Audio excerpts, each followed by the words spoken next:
para todos nós que nos encontramos aqui presentes no auditório, aos nossos companheiros internautas que nos assistem pela internet, a todos nosso grande bom dia e o abraço fraterno do Movimento Espírita de Rondônia, que aqui vizinho do Amazonas vibra pelo sucesso do evento e pela capacidade de transformação que o movimento espírita pode oferecer para a sociedade em que estamos inseridos. É com muita honra que participamos do Congresso, principalmente pela oportunidade que ele nos oferece de nós discutirmos questões fundamentais para nós, como os aspectos referentes à nossa educação e à transformação do nosso planeta.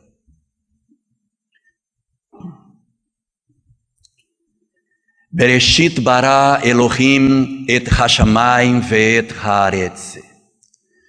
Assim começa o livro de Bereshit, a Bíblia judaica, que os ocidentais acharam por bem chamá-lo de Gênesis.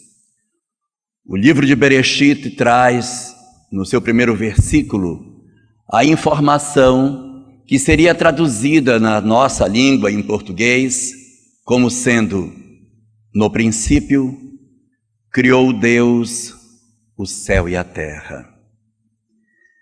Mas os rabinos, debruçados sobre as interpretações que o texto possui, divergem da tradução que o Ocidente consagrou para essa frase. Porque, segundo os estudiosos do judaísmo, o verbo bará contido nesta frase não significa essencialmente criar, mas também o verbo pode significar formar, modelar. E a palavra Elohim, apresentada no texto como se fosse Deus, na verdade é um plural. Então a tradução que poderia se dar a essa primeira frase de Bereshit, Bereshit bara Elohim et hashamayim ve'et haaretz, poderia ser: no princípio formaram os deuses o céu e a terra. Essa frase dita assim para alguns segmentos do próprio cristianismo representam um certo desconforto pela possibilidade de que o texto esteja se referindo à existência de vários deuses. Não são deuses propriamente. Os Elohim seriam, na verdade, na conceituação judaica, outras criaturas. O verdadeiro Criador, chamado de Ein Sof, ou seja, o incriado, não seria aquele que atuou na terra.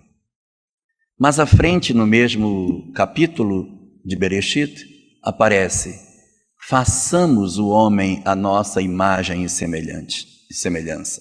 Os Elohim, portanto, formaram os homens à semelhança deles. Dessa maneira, portanto, quando nós observamos essas questões, pode gerar algum desconforto, sim. Mas para a doutrina espírita isso se torna plenamente equacionável. Porque se nós pegarmos as obras espíritas, fundamentalmente o livro A Caminho da Luz, nós iremos observar que uma comunidade de entidades angélicas, capitaneadas pelo governador planetário, iniciou o trabalho de formação da Terra.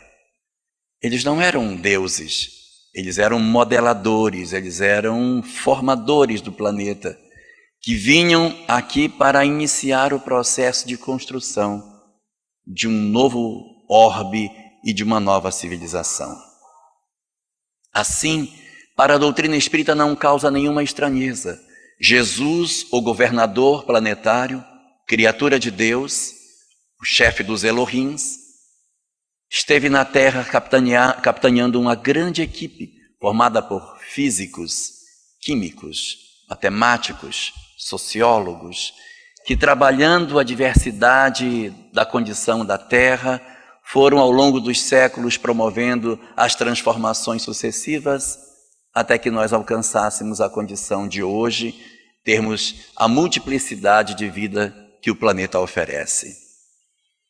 E segundo aquilo que a literatura espírita nos propõe, o esforço dessas entidades angélicas para realizar esse trabalho não era outro senão oferecer, dentro do universo, um espaço novo aonde os espíritos pudessem trabalhar e desenvolver as suas potencialidades e assim crescerem em termos de ciência, em termos de conhecimento em todas as áreas que se possa imaginar, tanto na área científica, como na área do comportamento humano, no conhecimento das leis morais, no comportamento da relação do homem consigo mesmo, na sua relação com o Criador, em todas as áreas em que o conhecimento se fizesse, além do desenvolvimento mais pleno do espírito no domínio da sua relação com a própria criação.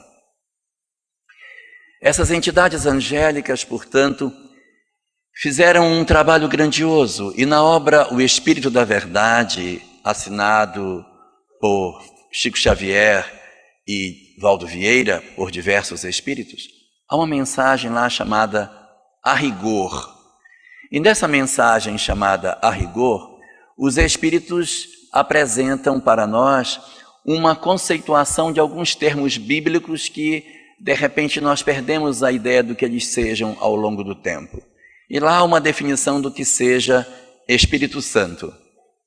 Lá diz, Espírito Santo é a comunidade das entidades angélicas que colaboram com Jesus na organização do planeta. Então, Jesus, o nosso governador, secundado por esse grupo de entidades, os Elohim, o Espírito Santo, constituíram então assim a formação daquilo que seria a estrutura do planeta. E na conformação dos tempos, à medida que as espécies foram evoluindo, e já no albor do nascimento da civilização, já havia a promessa do governador de que ele viria à Terra para facilitar o processo de educação daqueles que nasceriam na Terra. Já havia a promessa desde o início da formação da civilização terrena. E para esse objetivo, decidiu-se que em um local específico do planeta, um povo seria escolhido para receber um conjunto de revelações que servissem de base para que então, no momento exato, o governador planetário pudesse renascer. Esse povo que recebeu essa missão foi o povo hebreu. O povo hebreu surgiu a partir de um ser mitológico, também contido no livro de Bereshit, capítulo 12, chamado de Abrão. Abrão era casado com Sarai, não possuíam filhos e já aos 83 anos não conseguiam ter filhos nenhum. Abraão então acaba conversando com a esposa e a esposa lhe propõe que ele engravide a escrava Agar. Então, Abraão, engravidando a escrava, tem um filho chamado Ismael. E depois, aos 99 anos, a própria Sarai, conversando com Deus diz a ela, é esse I do seu nome que não deixa você engravidar. Essa é uma dica para quem não engravidou até hoje. Então ele sugere retirar o I do nome dela e ela deixa de ser Sarai para ser Sara. E ele deixa de ser Abrão para ser Abraão. E como Abraão, e ela como Sara, ela aos 99 anos, ele aos 100, segundo a mitologia judaica, ela engravida e tem um segundo filho, Isaac. Em função dessa circunstância, nascimento do segundo filho, Sara se incomoda com a presença de Ismael na sua casa e sugere que Abraão coloque para fora de casa Agar com Ismael para que Isaac assuma a primogenitude da família. Assim é feito. E Ismael vai embora com Agar. Segundo o texto bíblico, Agar desencarna no caminho e Ismael sobrevive e vai formar a nação dos árabes. Ismael vai embora, mas Isaac fica. Isaac teria depois, mais tarde, 2 filhos, Esaú e Jacó. Abençoa Esaú, abençoa Jacó. Jacó vai ter 12 filhos homens, fora as mulheres, 12 filhos homens, e esses 12 filhos homens vão formar a nação judaica, as 12 tribos de Israel. Um para um lado e os árabes para os outros, mas primos, nascidos do mesma raiz, Abraão. Os judeus, então, recebendo sucessivas revelações e informações do plano espiritual, já começam desde o princípio a receber informações de vários profetas que vêm ao longo do tempo trazendo detalhes e fragmentos sobre a vinda do governador planetário. A distância entre Moisés, o grande revelador mosaico, judaico, e Jesus é de aproximadamente 13 séculos. E nesses 13 séculos, 16 profetas comparecem nesse período. Só que, surpreendentemente, diferente do que nós poderíamos imaginar, os 16 profetas não estão distribuídos nos 13 séculos. Eles estão todos concentrados em 9 séculos. E existe 400 anos de silêncio. O último dos profetas, Malaquias, é 4 séculos antes do nascimento de Jesus. Daí para frente, nós não teríamos mais nenhum profeta de Israel trazendo nenhuma revelação nova. O povo passa, portanto, esse período todo sem nenhum guia espiritual que lhe pudesse orientar e trazer alguma revelação do plano maior. É como se o movimento espírita ficasse 400 anos sem comunicação mediúnica nenhuma. E é nesse período de silêncio do mundo espiritual que os homens começam a se incomodar com a falta de uma diretriz, de uma baliza, de uma orientação que pudesse nos dar a condição de perceber o que acontecia do lado de lá da vida. Então, nos 200 últimos anos entre a história antes de Jesus e até o nascimento dele, nesses 200 anos antes de Jesus, ocorre um período no judaísmo chamado Zugot, em que quem assume a liderança do controle da filosofia judaica, da diretriz filosófica do povo, são os líderes do Sinédrio, chamados em hebraico os Tahanim. Os Tahanim seriam um grupo de estudiosos que compõem o Sinédrio e que dariam as diretrizes. Nesses 200 anos, 5 lideranças vão acontecer nesse tempo, trazendo o equilíbrio para que o povo não se dispersasse, na expectativa de que em algum momento essa figura singular, o chamado Messias tão esperado, pudesse surgir. Passa-se o primeiro, o segundo, o terceiro, o quarto e o último dos Tahanim chama-se Hillel. Ele é o mais singular de todos os estudiosos judaicos desse período. Hillel é tão significativo na história judaica que até hoje seus estudos são apreciados. Seus conhecimentos não estão na Torá, é verdade, não estão na lei de Moisés, não estão nas obras proféticas, porque elas acabaram 400 anos antes do nascimento dele. Mas os ensinamentos dele estão em diversas outras obras. A Gemara tem muito conhecimento de Hillel, o Pirkei Avot tem muita coisa, a própria Mishnah, várias obras judaicas estão repletas de ensinamento de Hillel. E o que ele tinha de tão singular? Diferentemente dos outros rabinos que viveram naquele período, Hillel trazia uma proposta centralizada especificamente no amor. A ideia dele era que a religião era o amor. E ele tem alguns ensinamentos assim, muito parecidos com o cristianismo. Se nós formos estudar judaísmo, nós vamos encontrar um dos pensamentos de Hillel, no qual ele diz: não façais aos outros aquilo que não queríeis que os outros vos fizessem. Hillel propõe amor em todas as situações da vida. Ele diz que o homem jamais pode se aborrecer com alguém, nunca pode perder a paciência, que temos que ser sempre simples, despidos de vaidades, que temos que ser pessoas amorosas, e dá alguns detalhes bastante curiosos sobre como é que nós devemos nos comportar.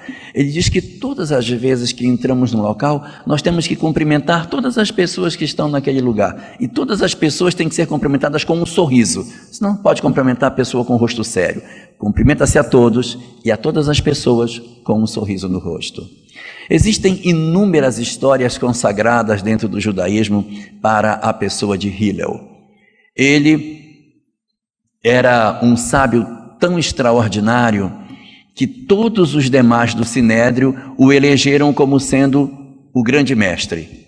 E ele já tinha uma idade bastante avançada, segundo a estudiosa, ele teria vivido 120 anos. Os 40 primeiros anos ele foi desligado de tudo, nos outros 40 ele foi um estudioso aplicado da lei, e aos 80 anos ele então se iluminou. Foi quando ele descobriu todas essas coisas e viveu até os 120, segundo dizem as tradições judaicas, ensinando essa doutrina do amor que ele tanto pregava. Hillel tomou para si uma responsabilidade. Como percebeu que estava velho, disse: eu vou pessoalmente formar um continuador da minha ideia. E escolheu o seu próprio neto para ser o continuador desse pensamento. Seu neto chama-se Gamaliel, o rabino que iria formar Paulo de Tarso.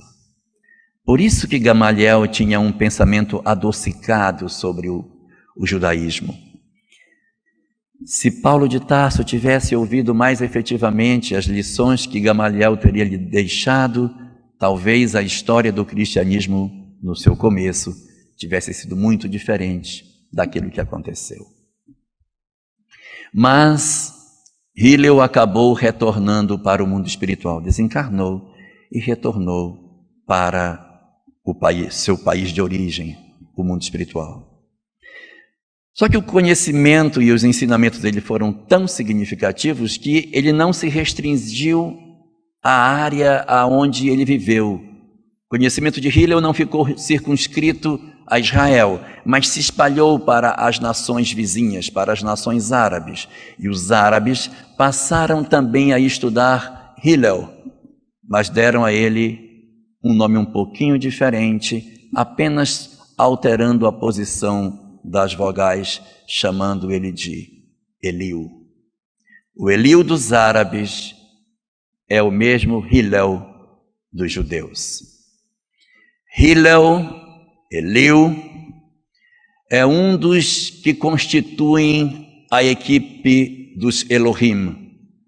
É um dos que fazem parte do conselho que, junto com o Cristo, coordenam aquilo que iria acontecer nos destinos da Terra, respondendo especificamente pelas questões da área sociológica, não da área da química nem da biologia, mas o sociólogo por excelência, que constitui o grupo das entidades angélicas que colaboram com Jesus na organização do planeta. E exatamente Hillel, ou Eliú, num diálogo mantido com Jesus, conforme a obra Brasil, Coração do Mundo, Pátria do Evangelho, aponta a Terra do Cruzeiro como sendo um local aonde o Cristo poderia inaugurar uma nova etapa para a construção do seu Evangelho. Por que isso estaria acontecendo? Isso estaria acontecendo porque, à medida que o cristianismo nascente começou a se espalhar pela Europa, nós começamos a experimentar um processo de desvirtuamento da mensagem original cristã. E quando falamos isso, ficamos bem à vontade que não estamos falando de ninguém, estamos falando de nós mesmos. Essa é uma das grandes vantagens que a reencarnação nos oferece, é que quando nós apreciamos o passado, nós não estamos criticando outros, nós estamos apreciando a nossa própria história e refletindo sobre aquilo que nós mesmos fomos. Por isso, dentro dessa ótica, é possível observar o desvirtuamento que o cristianismo foi sofrendo.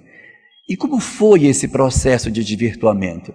Ele ocorreu a partir do momento em que a humanidade, percebendo a grandeza da mensagem de Jesus, ao invés de se voltar para a mensagem, se voltou para o mensageiro. Ao invés de nós cultuarmos aquilo que era pregado por ele, nós passamos a cultuar Jesus, a sacralizar Jesus, a endeusá-lo, a prestar e render culto a ele, ao invés de nos debruçarmos para entendermos: mas o que é que ele pede? O que é que ele quer? Não, eu mostro que eu reconheço a grandeza do Mestre apenas seguindo aquilo que a liturgia me propõe sobre ele e não exatamente aquilo que ele disse que era para fazer. Não, o que ele falou não é o mais importante. O mais importante é mostrar que eu rendo culto a ele. E nesse fenômeno foi ocorrendo um afastamento progressivo da relação entre o homem e a própria mensagem do cristianismo. Nós fomos gradualmente criando rituais e liturgias que foram afastando o cristianismo da sua pureza original. Começamos a estabelecer regras, padrões, hierarquias, sacramentos que foram apagando de nós a ideia do que fosse a mensagem cristã na sua essência. Já pelo ano 1000, nós já estávamos a braços com as chamadas cruzadas, identificando o nascente islamismo como se fosse inimigo do cristianismo e em diversas cruzadas estabelecendo sangue para poder garantir a hegemonia do cristianismo no Ocidente.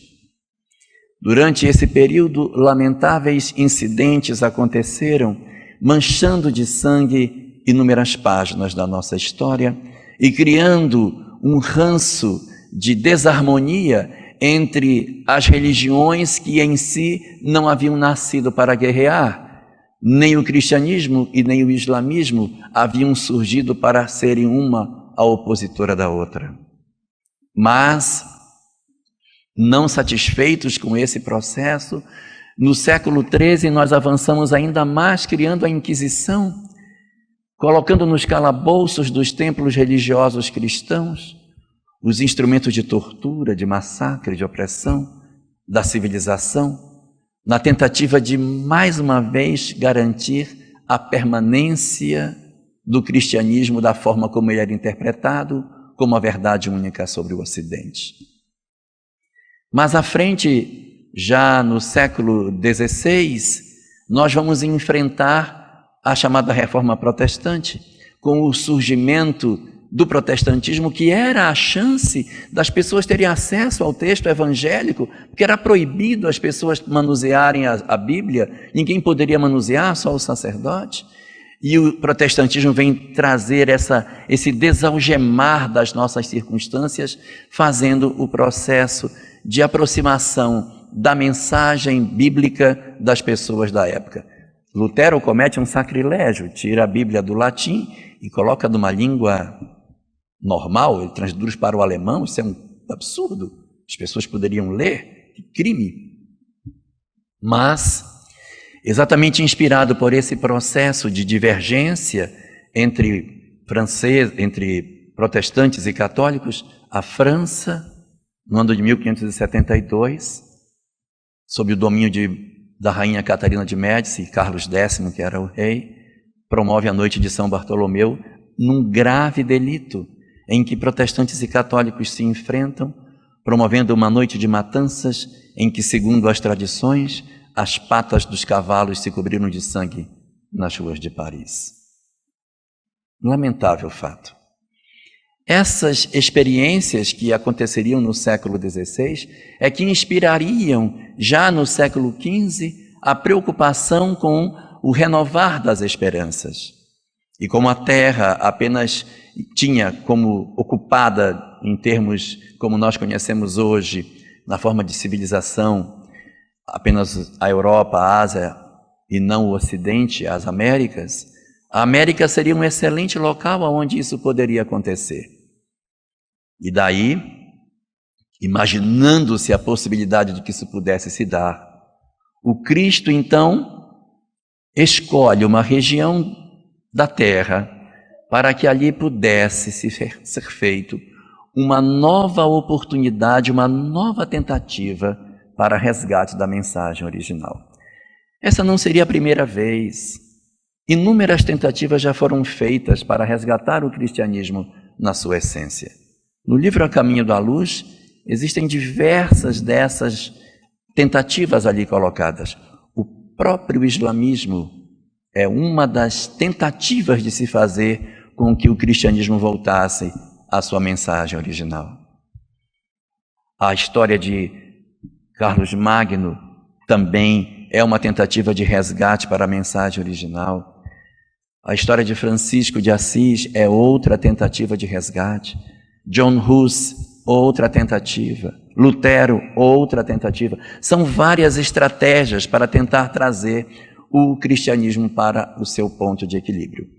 Mas é interessante que a mensagem de Jesus, ela ficou tão desvirtuada que quando chegou na Idade Média estava tão perdido que eu não tinha mais muita solução. Graças a Deus eu não faço parte da equipe dele, porque se eu fizesse parte dessa equipe, se Hillel tirasse férias e eu pegasse a vaga dele por um dia naquela época, eu teria dado uma sugestão fácil de resolver o problema. Eu diria: mestre, desloque aquele meteoro mais para cá um pouco e acerte, porque não tem mais cura. Que na Inquisição era um período tão doloroso que a gente não consegue imaginar o que pode ser feito para resolver a Terra. Mas, surpreendentemente, o Cristo dá uma solução inimaginável. Ao invés de ele desistir do planeta, ele aposta numa ficha interessantíssima. Quando ele percebe no século XIV o mergulhar da humanidade numa situação bastante deprimente, ao invés de destruir, ele convoca 100 gênios do passado e, num intervalo de 80 anos, encarna todos eles juntos. E o nome que ele dá no mundo espiritual é o nome que as pessoas dão na Terra: renascimento. Realmente é verdade. Estava morta a arte, estava morta a ciência, estava morta a filosofia. Esses homens vêm e, num fenômeno que a ciência não sabe explicar, eles retomam todo o conhecimento greco-romano e reinauguram todo o saber na história. Por que isso? Porque seriam eles as mesmas almas que na Grécia e na Roma antiga estariam fazendo as mesmas coisas, renascidos num novo cenário. Eles vêm e, secundados pelos enciclopedistas que viriam para construir esse processo de conhecimento, e depois os iluministas, nós vamos construir uma nova forma de pensar que não voltaria mais. Nós não teríamos mais o retorno à mediocridade que vivemos durante o período da chamada Idade Média. E assim, nessa região da América do Sul, onde se escolhe esse local, onde vai acontecer essa possibilidade de retorno, estabelece-se o Brasil. E aqui, no Brasil, nós temos a possibilidade, sim, de virmos a fazer daqui um local especial. Só que, às vezes, as pessoas se equivocam sobre o que seja uma nação que tem a responsabilidade de trazer a mensagem essencial do Evangelho. Porque se nós fôssemos fazer uma comparação, se a gente quer a mensagem original do Evangelho, nós queremos a casa do caminho de volta. E como era a casa do caminho? Um local rico, faustoso, todo mundo muito bem, todo mundo uniformizado, tarefas definidas do quadro, marcando metas, indicadores. Não. A história diz que a casa do caminho era um local extremamente simples, cheio de pessoas doentes, frágeis, famintas, onde se exercia o processo de socorro às criaturas. Essa era a característica essencial que a Casa do Caminho possuía. Então, se nós imaginamos que o Brasil possa ser um local onde o Evangelho venha a ser resgatado na sua mensagem original, conceituado no rótulo de pátria do Evangelho, no sentido de ser um espaço onde esse cristianismo pode acontecer, nós não podemos esperar que aqui seja um local perfeito. Não exatamente isso, mas um local onde as possibilidades estarão colocadas. E não faltaram esforços para que isso pudesse acontecer. No século XV para o século XVI, nós tínhamos nações tão poderosas, nós tínhamos a invencível armada espanhola com seus navios extraordinários, nós tínhamos os senhores dos mares, que era a Inglaterra, nós tínhamos a França, que tinha na pessoa da própria rainha Catarina de Médici e mais tarde, mais à frente, Napoleão, um poderio enorme. Nós tínhamos os holandeses que tinham visões extremamente modernas, mas nós fomos colonizados exatamente pelos portugueses. E a gente diz, mas meu Deus, por que isso, Senhor? Por que isso? Por quê? Sabe, os historiadores da época dizem que a nossa corte era muito chinfrim, nem parecia que era uma corte. A forma, o trono tosco, a roupa toda rota do nosso príncipe regente, a maneira como era tão próximo o processo dos súditos com relação ao seu rei. Havia intermináveis reuniões de beijamão durante o reinado de Dom João VI, em que ele ficava horas com a mão estendida e as pessoas vinham beijar a mão, beijar a mão, beijar a mão. Uma coisa completamente destoante do glamour das cortes da Europa, onde se encontrava realmente rainhas, princesas e príncipes com toda aquela pompa dos contos de fada. No nosso Brasil, não foi assim, não foi assim, não foi. E às vezes a gente se entristece, oh meu Deus, porque não foi? E não faltou esforço para que assim não fosse, porque os holandeses chegaram aqui em Pernambuco e surpreendentemente nós conseguimos botar eles para fora. Os franceses entraram no Rio de Janeiro e Estácio de Sá conseguiu colocar os franceses para fora. Os ingleses capitanearam a vinda da família real para poder chegar até as costas do Brasil, fizeram toda a defesa do litoral brasileiro durante todo o tempo que Dom João esteve aqui e não invadiram. Os espanhóis, que tinham tanto poderio, que ficaram com todas as colônias da esquerda do nosso continente, não invadiram. Ainda tentaram ali ali onde é o Uruguai, a chamada província Cisplatina, foi só o que deu. E a gente fica, meu Deus, mas não tinha outro jeito não, Senhor. Tanta programação, né? E a gente se questiona, mas por que assim? Na verdade, se a gente for olhar pela ótica material, gente, deu tudo errado. Deu tudo errado. Deu tudo errado porque o país se formou nessa amálgama de raças, tudo misturado. O povo vinha para cá, não tinha... Na época das capitanias era proibido ter estrada ligando uma capitania com a outra, vê se pode. Era proibido ter escola, porque se desenvolvia as pessoas. Então, assim, um pensamento tão... Meu Deus, mas como pode? Mas é surpreendente o fato de que, por ter sido exatamente assim, é que a gente é assim. Nós somos de um jeito que só nós somos. E há coisas que a história não consegue explicar sobre nós. Por exemplo, no século XVI, quando começou a Reforma Protestante, a Igreja Católica imediatamente criou a Contra-Reforma, baseada no pensamento de Inácio de Loyola, colocou uma série de homens que seriam estudiosos para julgar e sentenciar e condenar as pessoas. Era a Companhia de Jesus, os belenguis, os homens da Inquisição. Os que faziam os tribunais da Inquisição eram os jesuítas, não eram outros. Na Europa, você falar em jesuíta, o povo se pela, porque significa inquisição, significa fogueira, significa processo, significa uma mente rígida. E foi exatamente essa ordem que mandaram para o Brasil. A mais radical que tinha, podiam ter mandado outro, podiam ter mandado os franciscanos, os dominicanos, alguma coisa, mandaram exatamente os jesuítas para cá. Na primeira leva de jesuíta que veio um entre eles chamado Padre Anchieta. Anchieta, quando chegou no Brasil, diferentemente do que se imaginava, não se perfilou com os poderosos, resolveu tomar o partido dos índios. E não se esperava isso de José de Anchieta. O que se esperava é que os jesuítas servissem ao propósito de fazer a dominação do povo que estava aqui. Não, ao contrário, os jesuítas se voltaram contra.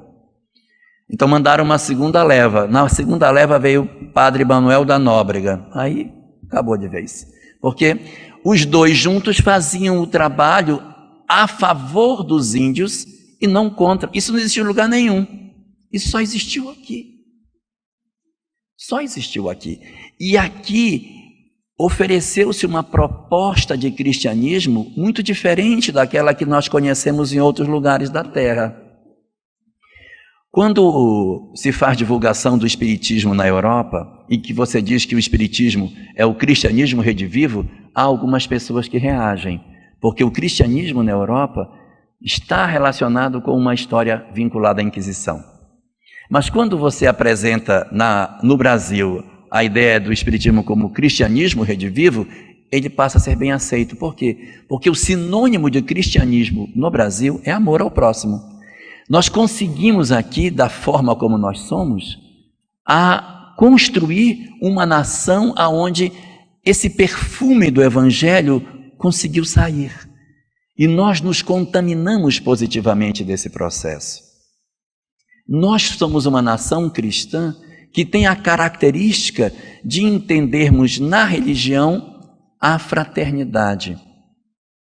E exatamente porque nós não somos formados por outras nações, mas exatamente porque nós somos frágeis, quebrados, pequenos, e assim como somos, é que nós somos do jeito que nós somos. Você experimenta chegar num outro local do planeta, levar seu filho para a escola no outro local onde ele não é daquele país, e veja como as pessoas o recebem. Há uma tendência de rejeição. Quem é você? De onde você vem? Você não é daqui. E o bullying porque você não é daquele lugar. Agora pegue alguém de fora e coloque numa escola brasileira para ver como todo mundo cerca. Quem é você? Todo mundo quer ser amigo. Ele é, olha, o colega de fora. Porque nós somos assim. A colonização portuguesa, ela possui o dom de tornar as coisas muito próximas. As nossas classes sociais não existiram. Nós nos misturamos. O processo de miscigenação racial que o Brasil passou tornou o Brasil essa amálgama que, como o Alberto dizia ontem, não tem rosto. Tem barriga, né, Alberto? Mas não tem rosto. Não tem rosto, nós não temos um rosto, não temos um biótipo.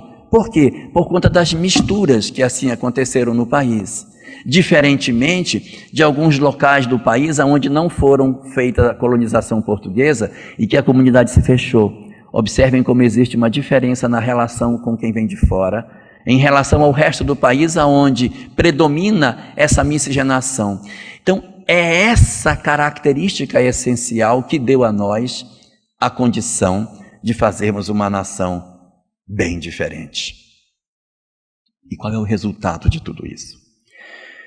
O resultado de tudo isso é que nessa mistura e de oportunidades, nós criamos o terreno propício para que a mensagem do cristianismo redivivo viesse. Que a mensagem do espiritismo encontrasse um local propício. Então, aquilo que parece ter dado errado foi o que deu certo. Esse aparente erro da nossa colonização é que permitiu que a nossa sociedade fosse assim. Nós temos intuitivamente a ideia da imortalidade, trazida pelas várias contribuições étnicas que o nosso país teve. Nós temos uma relação com o cristianismo, então as várias culturas foram se misturando e para nós é muito pacífica a ideia de que a vida existe após a morte. Nossa sociedade tem isso como um conceito já sedimentado. Então, quando o cristianismo teve que vir para o Ocidente, para cá, para o Ocidente, em termos do espiritismo, nós não tínhamos a condição técnica para trazer a mensagem. A mensagem tinha que vir num local mais bem elaborado, em termos de tecnologia. Na época era a França. Mas já se previa que depois da França, o espiritismo encontraria no Brasil o campo mais propício para se desenvolver. E aí, numa conversa entre Ismael, o filho de Abraão, e o mentor espiritual da França, que é São Luís, os dois estavam conversando. O cristianismo vai começar aí na França, que a gente não tem condição de receber o espiritismo lá, mas a gente de repente vai depois receber essa mensagem. E aí São Luís disse, olha, vamos fazer negócio, vamos fazer. Eu recebo o espiritismo lá e depois eu passo para você, mas você vai levar umas alminhas para lá também. Então, ligados à Revolução Francesa e à Noite de São Bartolomeu, que são basicamente um fenômeno apenas dividido pelo tempo com as mesmas entidades, nós recebemos um contingente grande de entidades que vieram da Europa para cá. Então aqui nós temos inglês, francês, espanhol, alemão, holandês. Temos almas de todas as nacionalidades encarnadas no Brasil. Só que é inglês falido, francês falido, espanhol, tudo falido. Porque o Evangelho não é o local onde vai encontrar as almas puras, é para que aqui se exerça o papel de cicatrização dessas feridas. Então nós não podemos esperar que aqui a gente vai encontrar só a alma redimida. Não, mas nós vamos encontrar aqui a fraternidade que pode fazer com que isso se levante, com que a nação consiga exercer o papel que ela precisa realizar e se levantar diante dessa missão que ela tem. Então, a oportunidade de comandar o nosso país, o Brasil, foi concedida a Ismael porque ele é o outro braço. Não houve a árvore do Evangelho não foi transposta de onde? Do outro braço. Porque o filho de Abraão era Ismael e Isaac. De Isaac teve Esaú e Jacó, Jacó as 12 tribos. Estava nesse braço. Então a árvore foi transportada para o outro braço. Ismael, o filho de Agar com Abraão, é que é o mentor espiritual do Brasil. É ele hoje que tem a responsabilidade de comandar esse processo de evangelização e de estruturação.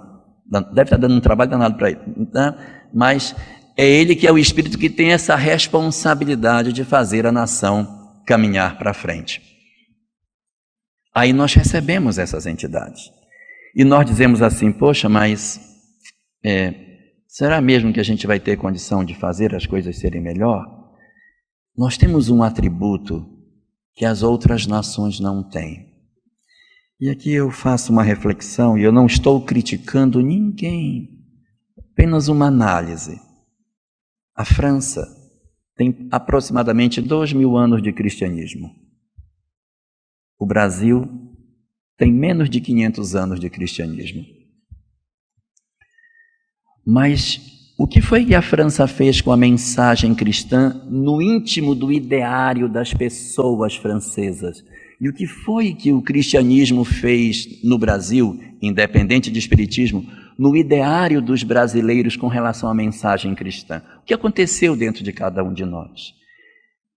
A nossa capacidade de acolher é muito maior.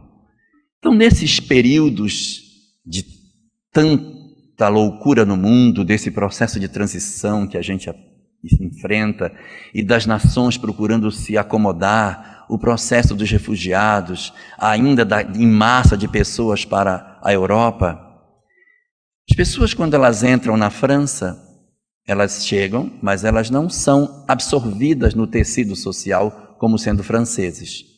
Eles formam um bolsão. Então, tem os franceses para cá e os imigrantes para cá. Isso não mistura. E quanto mais você segrega, mais você gera violência. Porque a segregação gera violência. Quanto mais segregar, mais nós veremos fenômenos de reação ao processo de segregação. Mas o que foi que aconteceu no Brasil? As pessoas chegam ao Brasil, elas são acolhidas como se fossem nossas. Um dado para vocês. O Líbano tem 4 milhões e 500 mil habitantes. E no Brasil tem 6 milhões de libaneses. Tem mais libanês no Brasil do que lá. Eles são 12 milhões espalhados no mundo inteiro. E só no Brasil tem 6. Aqui tem metade de todos os libaneses que estão fora do país deles. E nós acolhemos essas pessoas, eles estão misturados conosco. Eles são cristãos, são maronitas, outros são ortodoxos, outros são muçulmanos, xiitas, sunitas, estão todos convivendo conosco na nossa sociedade, porque o modelo da sociedade brasileira é diferente. É essa característica que é o nosso grande trunfo. Isso é que dá a nossa condição de sermos uma nação do Evangelho. Não é nós sermos a nação mais rica, mais poderosa, que tem o melhor PIB, não é isso. É a nossa capacidade de acolher. Porque se o Evangelho é para o acolhimento, é para isso que nós estamos aqui, para realizar o trabalho de recepção em nós de todas essas feridas que nós trazemos dentro das nossas almas. O objetivo da mensagem é dar a cada um de nós a condição de percebermos que nós somos maiores do que aquilo que a gente pensa. Nós muitas vezes achamos que nós somos uns infelizes, uns desgraçados, uns que não valem nada. É porque nós não sabemos o valor que nós temos. Nós desconhecemos a grandeza de uma nação fraterna, de uma nação onde as pessoas se dão como irmãos. No norte, então, que todo mundo chama de maninho, aí fica mais fácil de entender isso. Então, é uma nação diferente, é essa que é a nossa diferença. O nosso erro é o nosso acerto. Deu certo, gente. Foram 500 anos de estradas que a gente diz, meu Deus, mas está tudo errado. Nós construímos uma nação plural, uma nação onde as pessoas se enxergam como irmãs. Nós temos muitos problemas sociais, sem dúvida, mas nós seremos capazes de resolver, porque a história da Europa não diz que ela sempre foi como ela foi, ela era ruim, olha um filme de Robin Hood para ver como é que era a Inglaterra. Então era assim, as coisas mudam.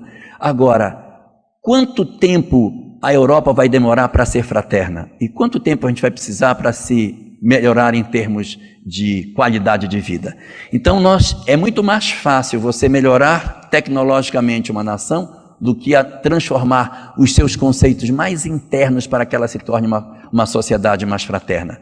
Isso pode garantir para nós que a gente cumpra a missão que está designada para o Brasil, mas que não necessariamente ela vai acontecer. Ela pode acontecer ou não. O importante é que nós não tenhamos essa síndrome de que nós somos a nação que deu errado, porque desconhecemos muitas das coisas que acontecem em nosso redor, no mundo espiritual, e que a gente não tem condição de perceber.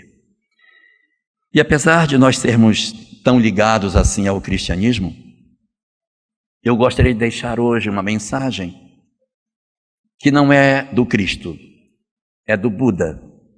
É uma história que tem 2.600 anos e que talvez ela fale muito dessa nossa relação do Brasil como coração do mundo, a pátria do Evangelho.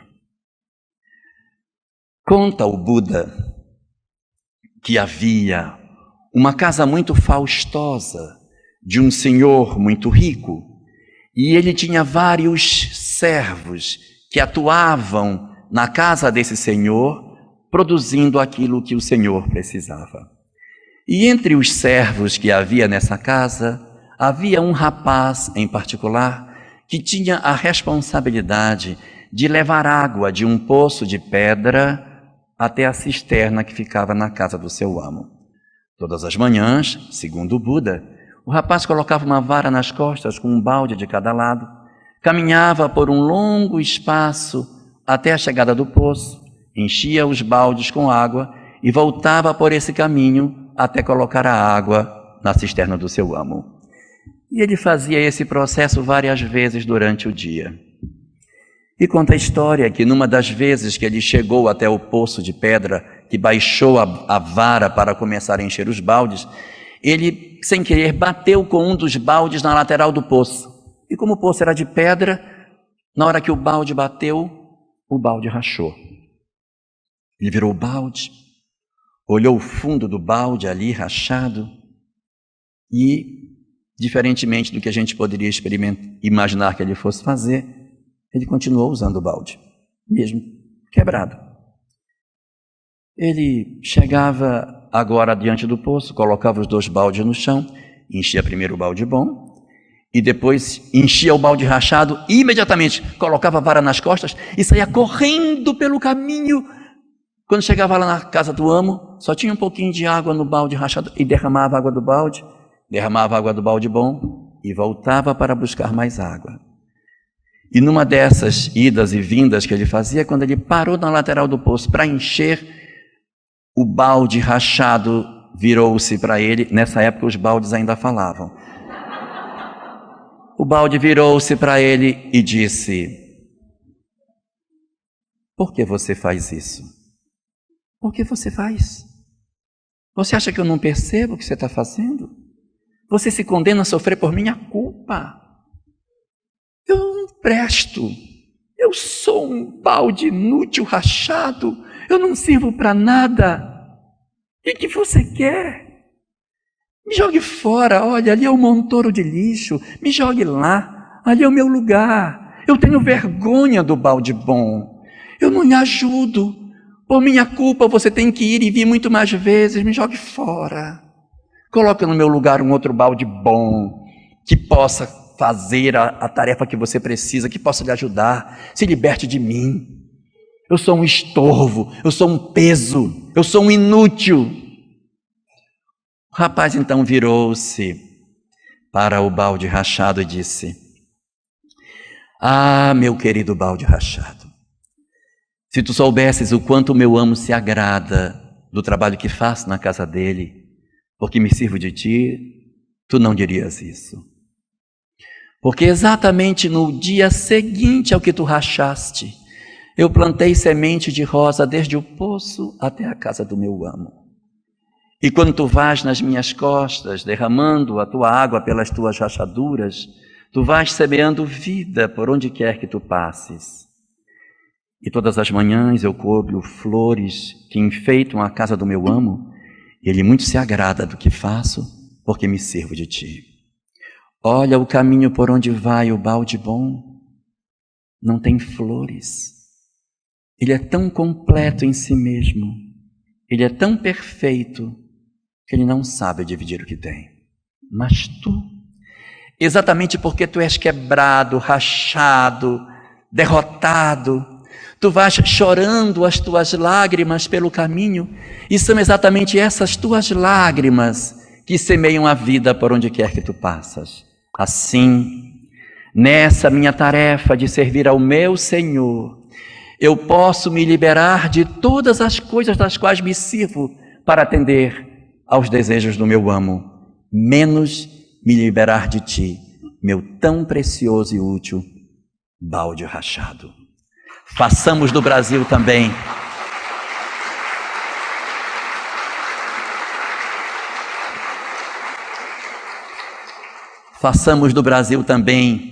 um balde rachados nas costas daquele que segue para servir ao grande Senhor do universo. Muito obrigado a todos.